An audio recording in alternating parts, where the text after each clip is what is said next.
hablar acerca de la obra de Rosa María Valdivieso y Martín Gómez Magallanes. El título de la exposición es Brutalismo 90.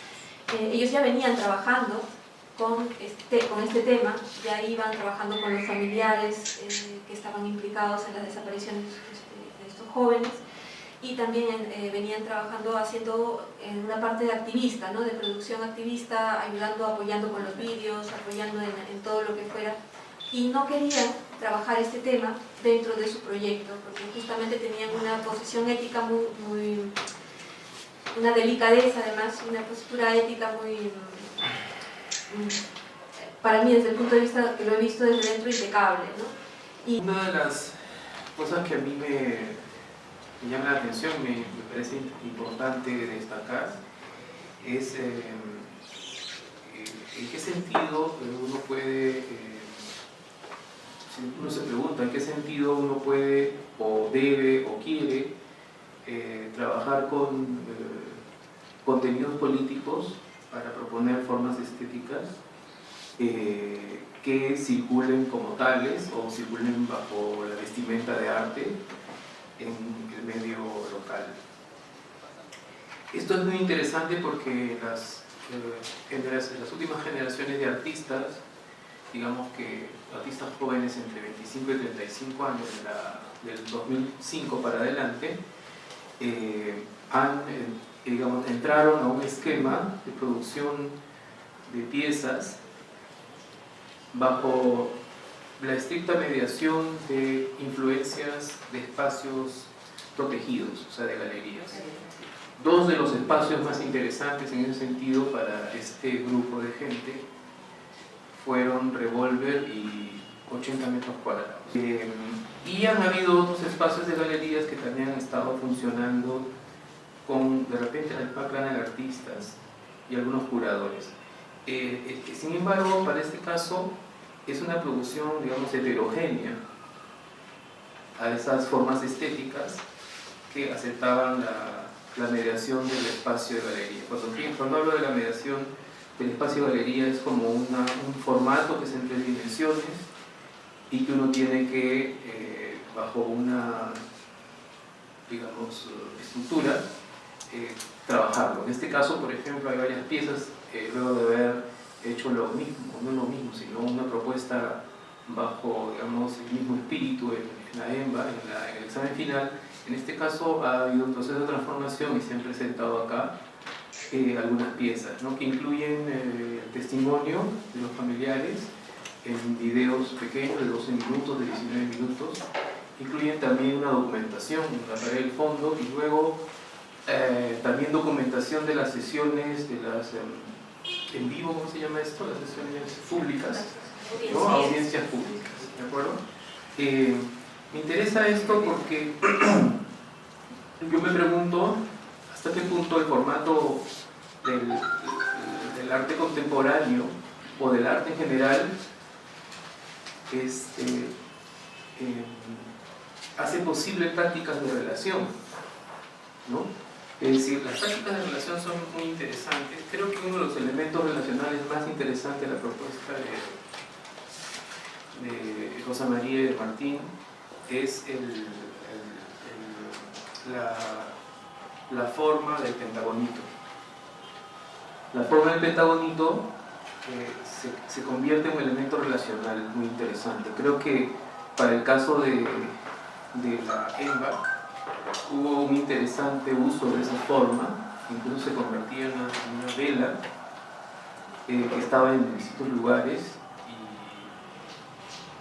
por supuesto que trabajar por más pequeño que sea, con un poco de fuego siempre es complicado, sobre todo en verano. De todas maneras, esos elementos relacionales creo que son parte de la propuesta, y creo que por ese lado a mí me parecía interesante que le den varias vueltas de tuerca a esa idea. Eso que permite que fluya determinadas ideas, contenidos, ¿no? Es decir, mientras más uno convierta la exposición en un detonante de relaciones, de interacciones, de memoria de estos contenidos, de estos sucesos, la exposición, digamos, va a tener éxito en ese sentido. Eso es lo que yo creo.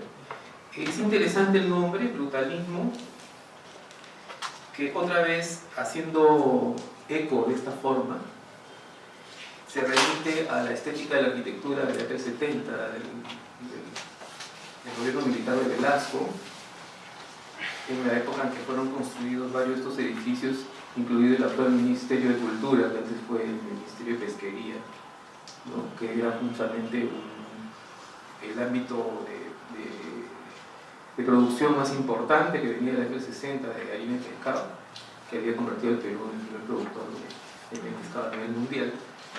Y al mismo tiempo este ministro es muy conocido por PESA, ¿no? Tantalean Manini, hasta no me acuerdo. En fin, el brutalismo entonces es parte de esta escena estética de la arquitectura y es tomado como una metáfora, es brutalismo 90, o sea, se convierte en una metáfora digamos, del protofascismo fujimorista de la década del 90, ¿no? Entonces, creo que mi pregunta con la que iniciaba la charla era ¿hasta qué punto, digamos, el arte contemporáneo te permite un conjunto de no solamente formas estéticas, sino de prácticas? Si por ejemplo pensamos más que en la forma estética, en las prácticas mismas de interacción que se hacen posible a partir de una presentación de esta naturaleza, yo creo que por ahí podríamos encontrarle un sentido mucho más potente a el trabajo de Rosa María.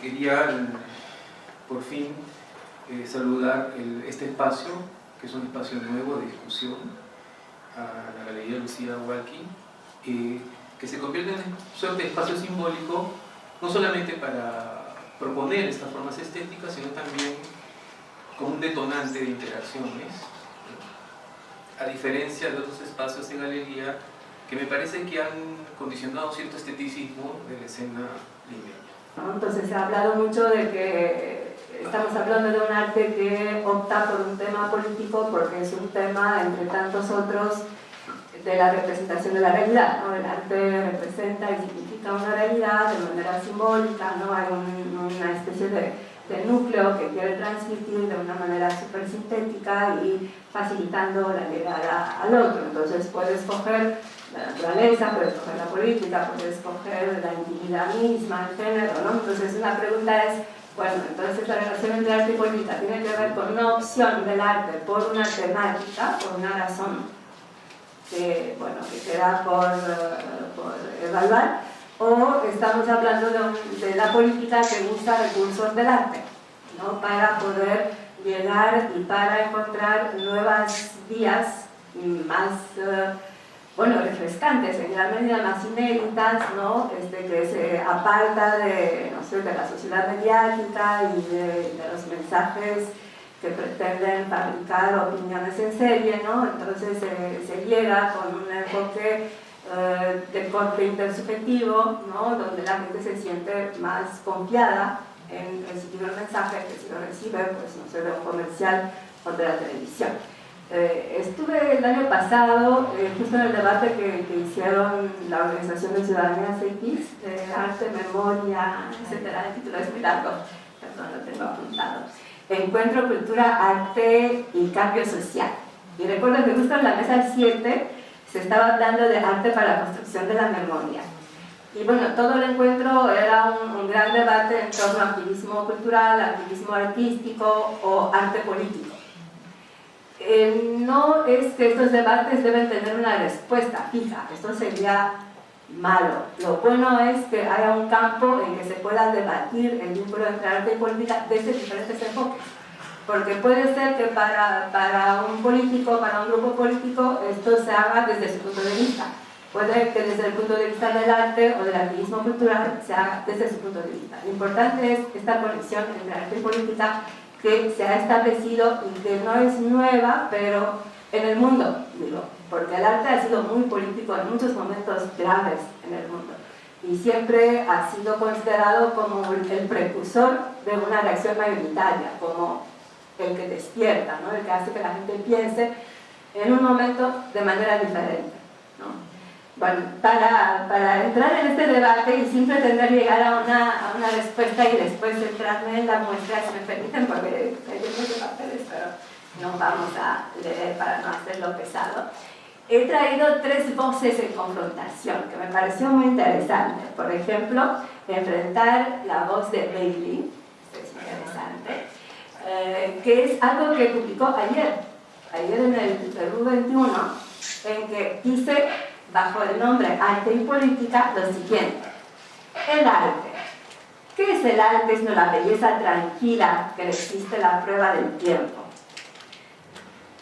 Si puedes llegar al corazón de las personas sin agitar ni manipular sus convicciones políticas, entonces quizá seas un artista. Bueno, podemos esperar muchas cosas de Bailey y la idea es que podemos esperar cada día una nueva verdad.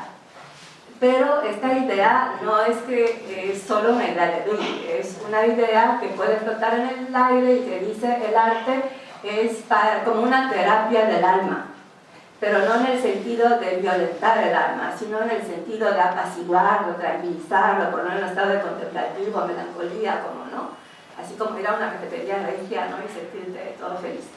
Entonces, esto, digamos, era la voz de Bailey. En junio de 2015, cuando se publicó Poéticas del Duelo, la función de los artistas en el contexto posterior a la violencia política en el Perú, de Vich, ¿no? Él dice completamente lo contrario. No se trata de afirmar que el arte sustituya a la política, pero sí de señalar cómo, en un país sin partidos solidarios con una esfera pública degradada, las representaciones simbólicas cumplen un papel importante. Es decir, ante una permanente negación de lo sucedido y la incapacidad que siguen mostrando los sectores oficiales para lidiar con los traumas y la verdad, está surgiendo de parte de muchos artistas peruanos un importantísimo esfuerzo por representar los legados de la violencia y por renovar este debate en la esfera pública. El año pasado también tuve el año pasado y el anterior, en 2014, de trabajar a partir del trabajo de Lucía Cuba, que, bueno, lo pude llevar a Europa, pues a Argentina, mostrando lo de las intervenciones sobre las mujeres. Y aunque no lo crean, la gente no lo podía creer. Es decir, llevas este caso, por ejemplo, a Portugal, a España, y explicas a partir de una obra de arte, de un proyecto artístico, y la gente no cree que esto puede suceder en este momento en América Latina. Podría pensar lo que sucede en África, en uno de estos países así donde ya nadie entra, ni siquiera la Cruz Roja, pero le parecía inconcebible que esto ocurra acá. Entonces, uno en este momento, y cuando tú ves una sala llena de gente que realmente se queda perpleja y comienza a llover las preguntas, tú sientes que realmente el arte sí ha cumplido un rol muy importante en este momento. Porque no era una sala de un parlamento, era una sala llena de artistas, que para ellos era importante también saber lo que ocurrió en otro país, pero también era importante saber que el arte puede hacer eso, puede terminar llevando adelante un discurso, un manifiesto, y llegar a la gente y hacer que la gente tome conciencia de cosas que realmente en una sociedad pues mediatizada como bien lineal, ¿no? Ya termina pues sin despertar la atención. Es una noticia más que aparece en el programa de noticias abajo, así tipo telegrafiada, ¿no? Y pasa y dicen, ay, mira, las cosas están pasando, ¿no? Y nada más. En cambio el arte tiene este poder de hacerte verlo de verdad, ¿no? Encontrarte de verdad, por ejemplo, el trabajo de Lucía Cuba, que es esta serie del artículo 6, ¿no? Que es una serie de ropa, ¿no? De vestimenta, donde aparecen los textos en quechua de los reclamos de las mujeres de Cusco, y donde también es una ropa atada, con ataduras, con rasgaduras, con rupturas, ¿no? Que presentan los signos de una violación física y espiritual, como yo lo he explicado. Entonces, efectivamente, bueno, como dice Vich, esto funciona en ausencia de otras voces o en complemento con otras voces, tiene esta posibilidad perceptiva de llegar a la sensibilidad de la gente, a la emotividad de la gente, no solo a su memoria de hechos que han pasado, sino sentirlos de verdad, sentirlos como por un instante, ¿no? En su propia piel. Bueno, hablaba de que hay toda una serie de artistas, de películas que están hablando de eso, pero también estaba insistiendo mucho, y eso me introduce a mi tercer voz que había escogido, que es muy importante en una sociedad, en un universo social deteriorado, que ofrece una cultura del simulacro. Esto parece algo muy suave, pero en realidad la cultura del simulacro tiene como consecuencia el hecho de que ya no te das importancia a nada. Es decir, puedes creer o no creer lo que te dicen, pero justamente esta incertidumbre te hace que le restes importancia. Y para la gente muy pensante, la conciencia de que vive en una cultura del simulacro la hace rechazar la información, como que no es una información que merece credibilidad, porque no sabemos qué tanto de real es. Para la gente que no piensa tanto en la idea de cultura del simulacro, la avalancha de las informaciones también lo pone en una situación de no saber qué escoger, ¿sí? Quedarse en posición cero, es decir, mejor no pienso, no tomo opinión porque no sé, porque mira que hay voces tan diferentes que dicen de todo y no sé qué decir. Entonces es una cultura complicada.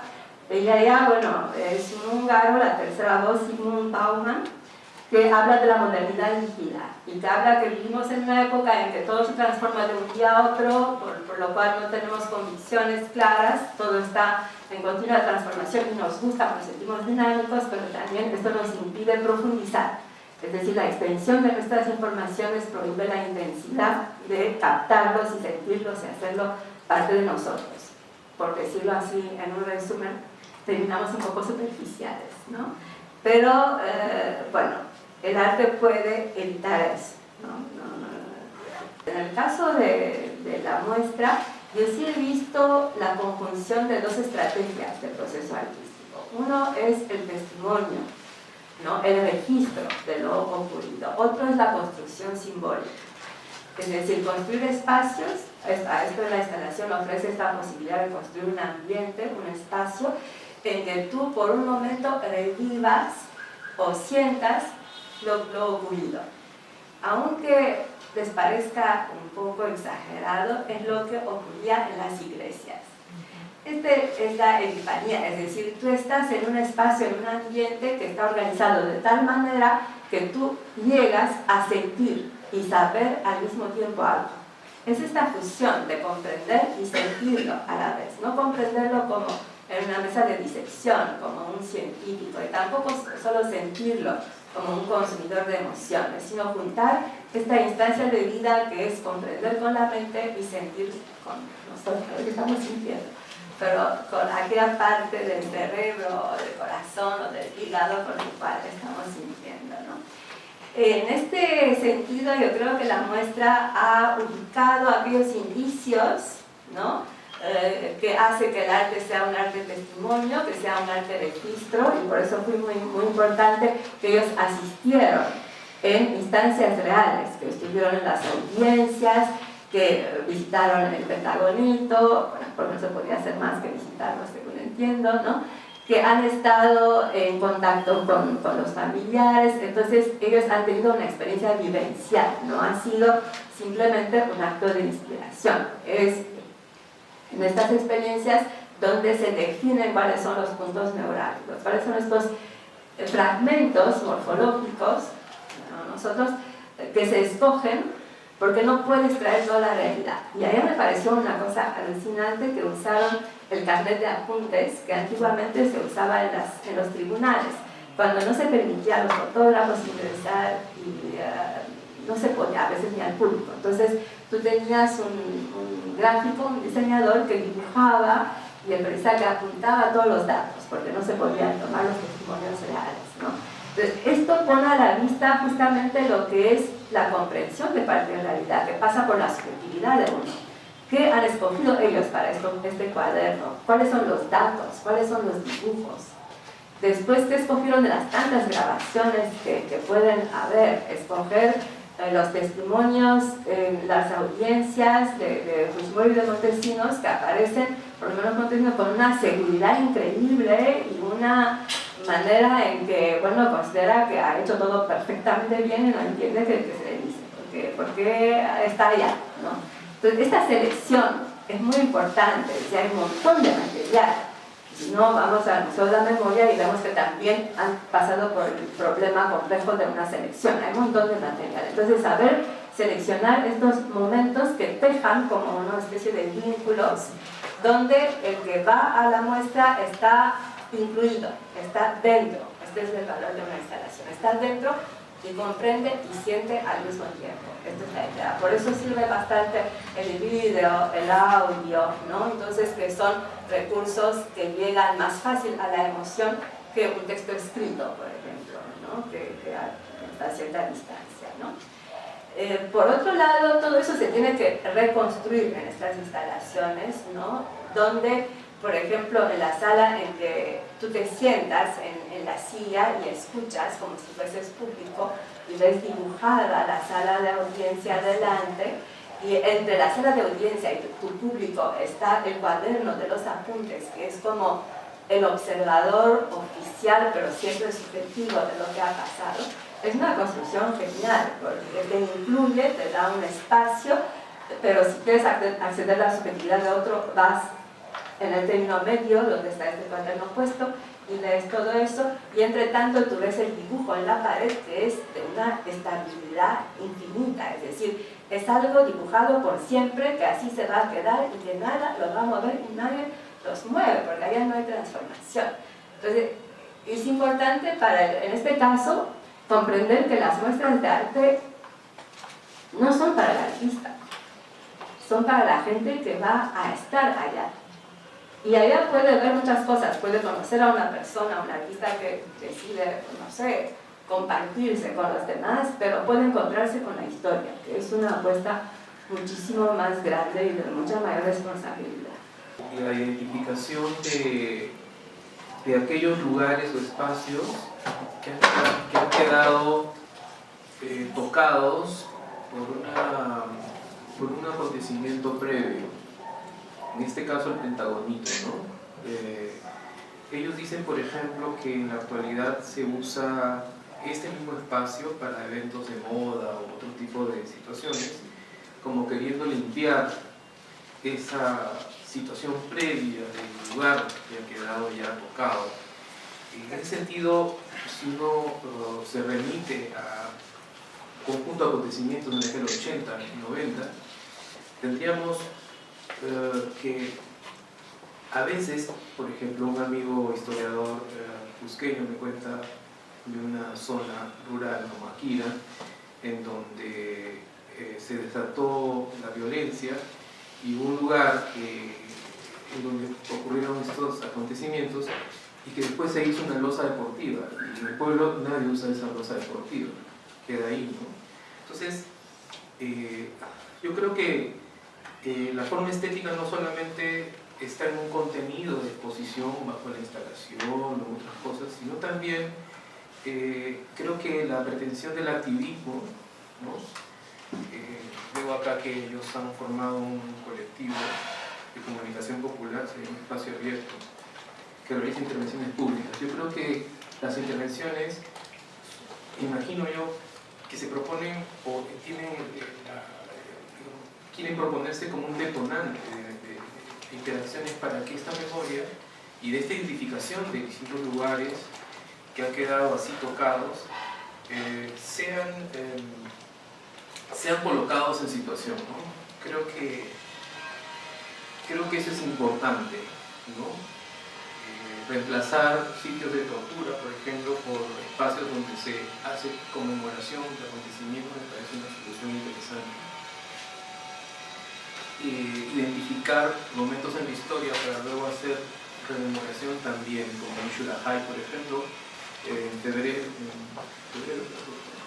fines de enero, comienzos de febrero del 83, la masacre de periodistas, también igual cuando ahora los habitantes de Xulajay siempre invitan, o en todo caso es el propósito de una especie de restauración de la memoria, invitan a gente, a periodistas y los llevan a Xulajay y los reciben como héroes, como es una restitución simbólica, ¿no? de acontecimientos que han marcado la historia última de la violencia.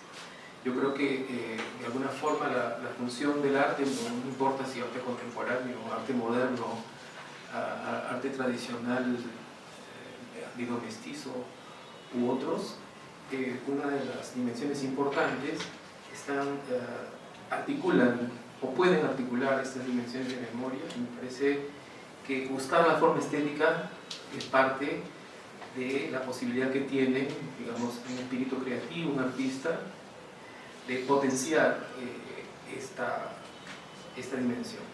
Y ya en el proceso nos involucramos con el caso porque sabemos que es un caso que no está en discusión, o sea, que no es un caso emblemático, así como hay muchísimos casos más, ¿no? Y nos llamó la atención porque justamente historia eran dos estudiantes como nosotros también, y también porque la necesidad de contar desde otras formas, ¿no? De lo que se está hablando, ¿no? Y justamente nuestro trabajo ha sido, en verdad, hemos querido hacerlo de una manera ética, por decirlo así, porque al principio no queríamos hacer un proyecto de arte sobre un tema de desaparición forzada, ¿no? Pero por eso mismo hubo este acercamiento que más como artista, investigador y investigado, ¿no? Es más como amigos, ¿no? Se hizo como amigos. Hemos ido a conversar y de ahí han nacido los documentales que están arriba. Y justamente hemos ido a las casas a seguir conociéndonos, pero también queremos decir que esta es una construcción también con ellos y ellas, ¿no? Porque los elementos que están allí también han sido debatidos, ¿no? Porque hay esta cuestión de que yo, para mi obra, puedo hacer lo que yo quiera, pero también puedo herir muchos sentimientos, ¿no? Y justamente eso no queríamos herir más, ¿no? Pero sabemos que el tema abre la llaga, ¿no? Porque es una herida que está. Y justamente hemos podido consensuar qué elementos van y qué elementos no van en la construcción, ¿no? Porque sabíamos que teníamos muchas ideas para el proyecto, ¿no? Hasta generar, pero debatíamos entre nosotros mismos y la verdad que podría generar una discusión a los familiares, a la gente que está, porque yo me acuerdo que en otras exposiciones que yo he ido, y como yo estuve ahí de que estaba guiando la muestra, veía que familiares salían muy mal, ¿entiendes? Entonces justamente nuestra investigación era ¿qué tipo de memoria queremos hacer, ¿no? ¿Una memoria de enunciación o una memoria que incida dentro del trauma, ¿no? Como Martín comentaba, entonces es un proceso que para nosotros primero queríamos no herir a los familiares y queríamos que sea un proceso absolutamente limpio con nosotros. Entonces, primero me gustaría contar de que nosotros nos acercamos al caso porque tenemos el colectivo, ¿no? Y nos acercamos básicamente para conocer, para enterarnos un poco más, y es justamente en el diálogo en el que vemos la necesidad también de no solo ayudar desde los videos que ya los hacíamos, sino que la posibilidad que tenemos cada uno o cada una de hacer algo desde donde estamos, ¿no? Y nosotros estábamos desde la rama del arte y aprovechamos un poco para hacer algo, ¿no? Desde lo que sentíamos, justo como les contaba hace un rato cuando fuimos a ver la muestra. También, o sea, es contar la historia, pero al mismo tiempo es también limpiarnos un poco nosotros de todo el proceso que hemos tenido, que ha sido de mucho miedo, de mucha rabia, ¿no? De saber que son muchos años los que han pasado y de que el proceso sigue siendo lento, ¿no? Entonces, la muestra es mucho el miedo que hemos sentido, las conversaciones que hemos tenido, ¿no? Y mucho la discusión que hemos tenido para elegir los elementos y poder transmitir el caso, ¿no? Y ha sido todo un proceso de conversaciones y de hablar entre todos para que esto pueda mostrarse aquí tal y como se está viendo, ¿no? Y entonces, mientras que en ese tipo de investigaciones cualitativas que se pueden dar en una escuela de arte, en un espacio como el de docencia sobre todo, porque además ahí se trabaja mucho con proyectos tipo tesis, ¿no? Entonces, pero en este caso el acercamiento ha sido de una manera más fluida, ¿no? Mucho más mucho más vital, mucho más humana que el del objetivo como producto final de exposición, ¿no? O sea, hace una consecuencia de, en todo caso, no una finalidad, ¿no? Y esto es parte de un proceso, además, que no se sabrá en qué terminará, ¿no? Pero si tienen algo más que decir al respecto. Sí, hablando de lo didáctico, pese que yo no estoy en Bellas Artes, sino en la Católica, enfocamos igual el proceso en estos tres niveles, el proceso, el producto y el resultado, ¿no? Y cada vez resulta que el resultado es más importante. El resultado es el cambio que se obtiene en la cultura, en la sociedad. Es decir, el proceso, como ellos lo han conversado, tiene mucho que ver con la investigación, pero también con la motivación. Porque la investigación es un procedimiento que tú lo puedes aplicar a cualquier objeto. Es muy importante la motivación y el tema que ellos han escogido. Y este tema que está entre no sé, el registro, el testimonio, lo vivencial y lo creativo, lo imaginativo, en el sentido de una construcción simbólica que ellos han realizado, donde de paso también me pareció ver una dualidad, porque había el cuarto de las víctimas y el cuarto de los victimarios, y los pesos se jugaban entre ellos, ¿no? Y el movimiento de las personas es indiciado de manera diferente, ¿no? Pero el proceso, que es lo que se aprende en las escuelas, ¿no? Que conduce a un producto que se expone en una academia o en un espacio público o donde desean que se produzca el encuentro con el público, porque el producto es el facilitador del encuentro, pero lo más importante es el resultado, que a veces es nuestra memoria, es salir de acá y recordar después de hace 2 semanas, mira, en esta exposición en que he estado y las cosas que he escuchado, y que esto ha marcado un cambio en nuestra manera de pensar, y debe ser. Es imposible que estemos en una experiencia durante varias horas y que salgamos de acá como que hubiéramos pasado por un cuarto vacío. Esto no ocurre. Entonces, este resultado es lo que se aporta, ¿no? Y frente a eso, el proceso y el producto terminan siendo como, no sé, el camino que lleva a.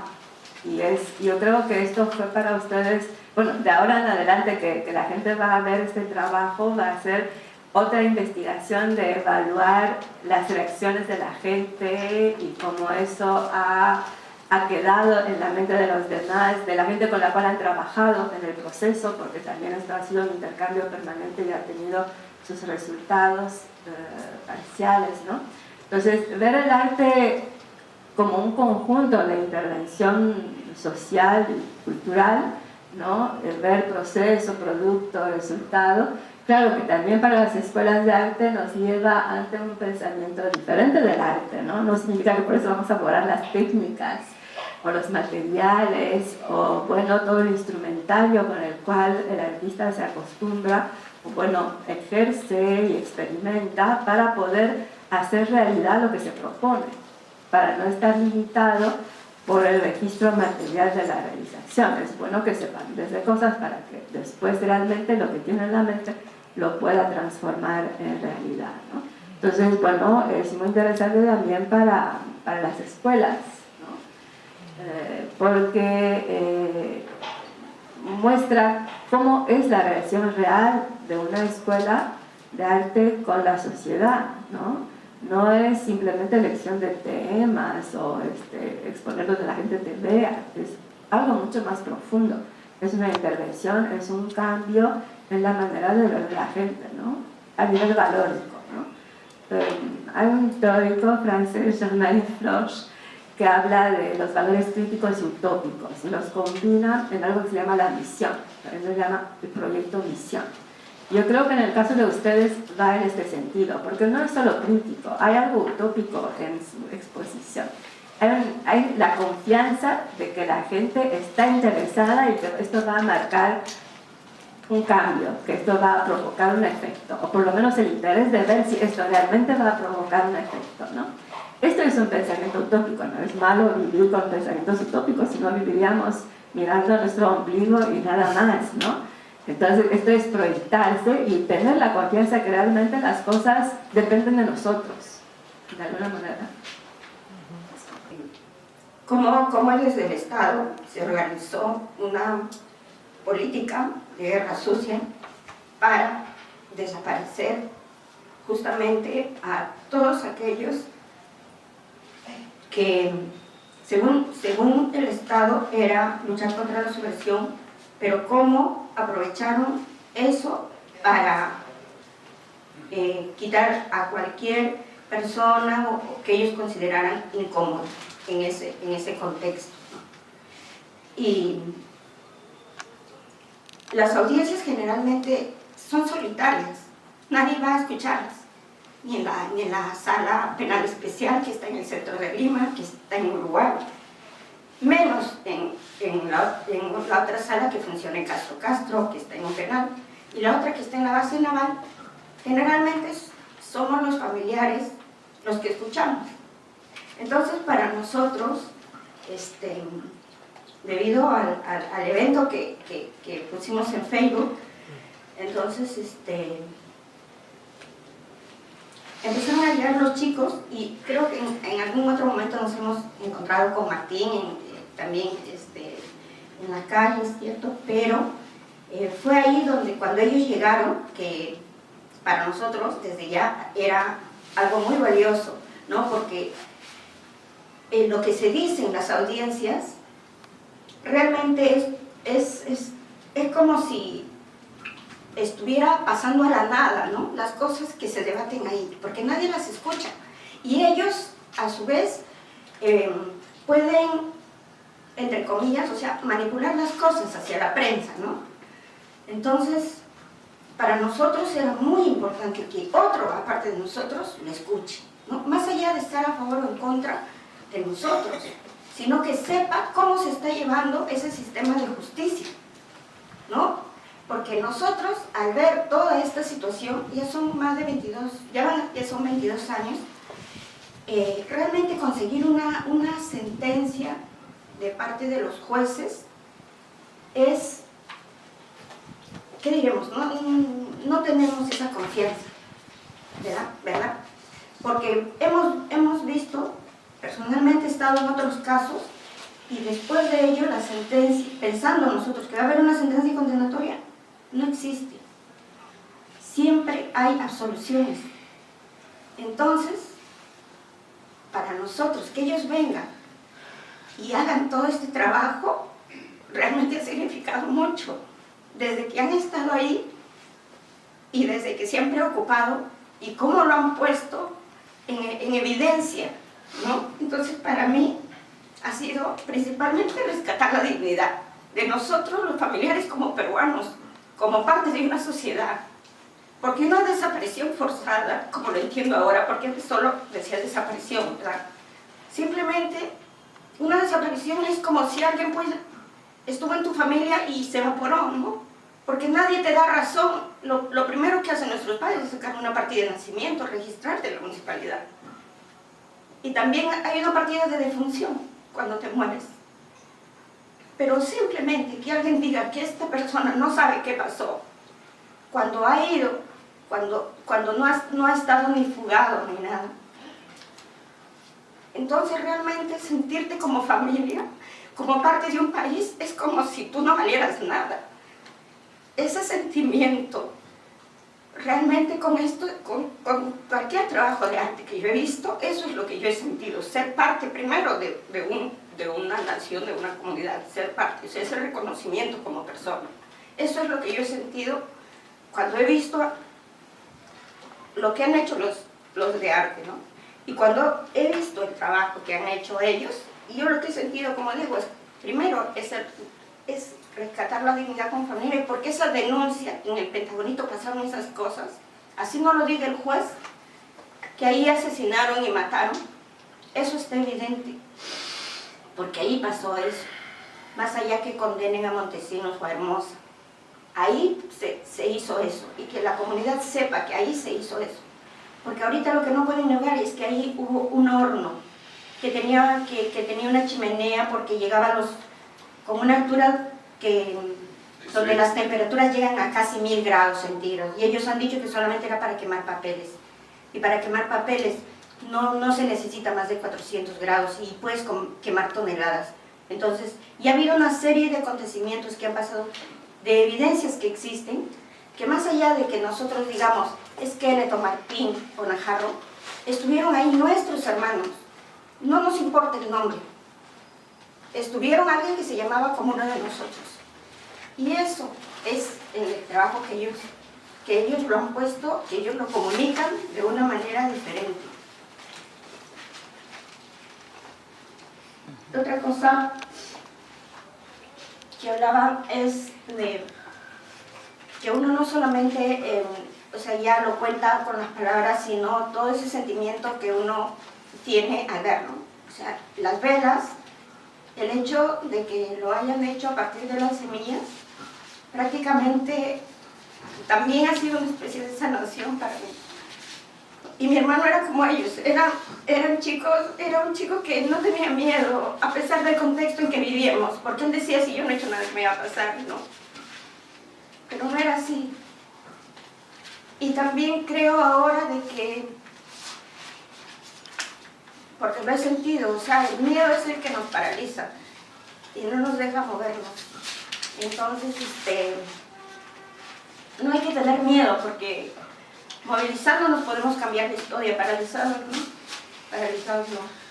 Felicitar y agradecer a todos los que organizaron este conversatorio y también resaltar y agradecer la labor que están realizando el Martín y la señorita Rosa María.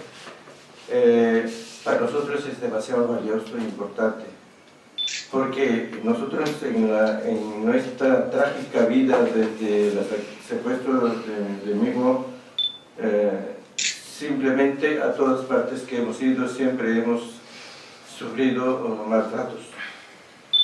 Y eso es nuestra rutina de tantos años. Y ver a gente joven o alguien que diga y haga algo en favor de nosotros es muy valioso para nosotros. Es muy importante, nos levanta la moral, nos reconforta.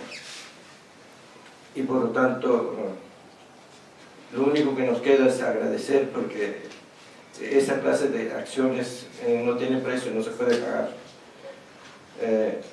Entonces,